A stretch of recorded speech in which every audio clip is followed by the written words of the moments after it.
ইন্নাল হামদালিল্লাহ ওয়াসসালাতু ওয়াসসালামু আলা রাসূলিল্লাহ আম্মা বাদ।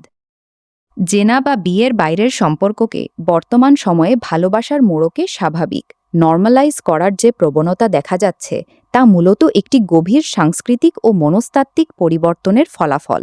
আমার বিশ্লেষণ অনুযায়ী এর পেছনে প্রধানত ৩টি স্তরের কারণ রয়েছে। আমি বিষয়টিকে এভাবে ব্যাখ্যা করছি। ১. মনস্তাত্ত্বিক ও আদর্শিক পরিবর্তন, দ্য মাইন্ডসেট শিফট। সবচেয়ে বড় পরিবর্তনটি এসেছে মানুষের চিন্তা করার পদ্ধতিতে। ব্যক্তিগত সুখ ও ভোগের ধারণা, ইউটিলিটেরিয়ান ভিউ অফ হ্যাপিনেস।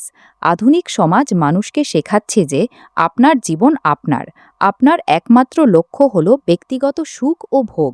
এই দর্শনে নৈতিকতা বা আধ্যাত্মিকতার চেয়ে তাৎক্ষণিক জৈবিক বা মানসিক তৃপ্তিকে বেশি গুরুত্ব দেওয়া হয়। ফলে প্রেম ভালোবাসার নামে বিয়ের আগে সম্পর্ক বা শারীরিক ঘনিষ্ঠতাকে তারা মানুষের স্বাভাবিক চাহিদা এবং পছন্দ হিসেবে দেখে, পাপ হিসেবে নয়। ধর্মীয় মূল্যবোধের আপেক্ষিকতা, রিলেটিভাইজেশন অফ ভ্যালুস। এক সময় যা চূড়ান্তভাবে হারাম বা নিষিদ্ধ ছিল তা এখন আমার ভালো লাগছে বা আমি সঠিক মনে করছি এই যুক্তিতে বৈধতা পেয়ে যাচ্ছে। নৈতিকতার কোনো নির্দিষ্ট মাপকাঠি থাকছে না, এটি এখন ব্যক্তিগত অনুভূতির ওপর নির্ভরশীল হয়ে পড়ছে। ২. সামাজিক ও পরিবেশগত চাপ, the environment and pressure.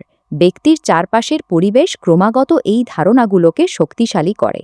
Media ও বিনোদনের সংস্কৃতি, সিনেমা, নাটক, গান ও ওটিটি প্ল্যাটফর্মে রোম্যান্টিক সম্পর্ক ও জেনার কাছাকাছি যাওয়াকে অত্যন্ত আকর্ষণীয় ও মহৎ হিসেবে উপস্থাপন করা হয়। যখন একজন তরুণ নিয়মিত এগুলো দেখে তখন তার অবচেতন মনে এটি বসে যায় যে বিয়ে ছাড়াও গভীর ভালোবাসা সম্ভব। ফলে সে নিজের পরিবার বা সমাজের নিয়মের চেয়ে এই ভার্চুয়াল জগৎকে বেশি সত্য মনে করে। সামাজিক গ্রহণযোগ্যতা ও trend, social proof and FOMO. সোশ্যাল মিডিয়ায় রিলেশনশিপ স্ট্যাটাস বা যুগল ছবি দেওয়া এখন আধুনিকতার প্রতীক। বন্ধু মহলে সবাই রিলেশনে আছে কিন্তু আমি একা, এই চিন্তা থেকে এক ধরনের হীনমন্যতা ও সমাজ থেকে বিচ্ছিন্ন হওয়ার ভয় কাজ করে। এই ভয় ও মানসিক চাপ থেকেই অনেকে হারাম সম্পর্কে জড়িয়ে পড়ে এবং বিষয়টিকে সাধারণ বা নর্মাল মনে করতে চায়। বিয়েতে বিলম্ব ও জটিলতা, ক্যারিয়ার গোছানো, আর্থিক স্বাবলম্বী হওয়ার চেষ্টা এবং সামাজিক উচ্চাকাঙ্ক্ষার কারণে বিয়ের বয়স অনেক পিছিয়ে গেছে। অন্যদিকে জৈবিক চাহিদা ও মানসিক সাহচর্যের আকাঙ্ক্ষা তো মানুষের চিরন্তন। সহজ ও পবিত্র উপায়ে চাহিদা মেটানোর সুযোগ কমে যাওয়ায় মানুষ তখন বিকল্প এবং হারাম পথ বেছে নিতে প্রলুব্ধই। ৩. ধর্মীয় ও আধ্যাত্মিক অভাব, দ্য স্পিরিচুয়াল ভয়েড। চূড়ান্তভাবে এটি মানুষের আত্মার এক গভীর শূন্যতা। ঈমানের দুর্বলতা ও তাকওয়া, আল্লাহ ভীতি কমে যাওয়া। অন্তরে যখন আল্লাহর প্রতি ভয় ও আখেরাতের জবাবদিহিতার অনুভূতি কমে যায় তখন মানুষ সব ধরনের গোনাহের দিকে আকৃষ্ট হয়।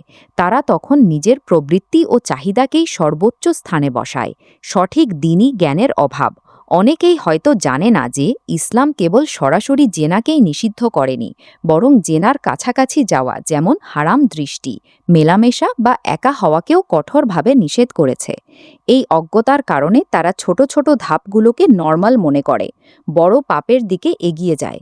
সারসংক্ষেপ, আমার দৃষ্টিতে এটি কোনো আকস্মিক পরিবর্তন নয়, বরং এটি পশ্চিমা বস্তুবাদী সংস্কৃতির আগ্রাসন, মিডিয়ার প্রভাব এবং ধর্ম থেকে দূরে সরে যাওয়ার এক সুদূর প্রসারী ফল। সমাজ যখন আবেগকে আল্লাহর আইনের চেয়ে উপরে স্থান দেয় তখন জেনার মতো ধ্বংসাত্মক গোনাহ প্রেম ভালোবাসার পবিত্র মোড়কে সমাজের কাছে স্বাভাবিক হয়ে ওঠে।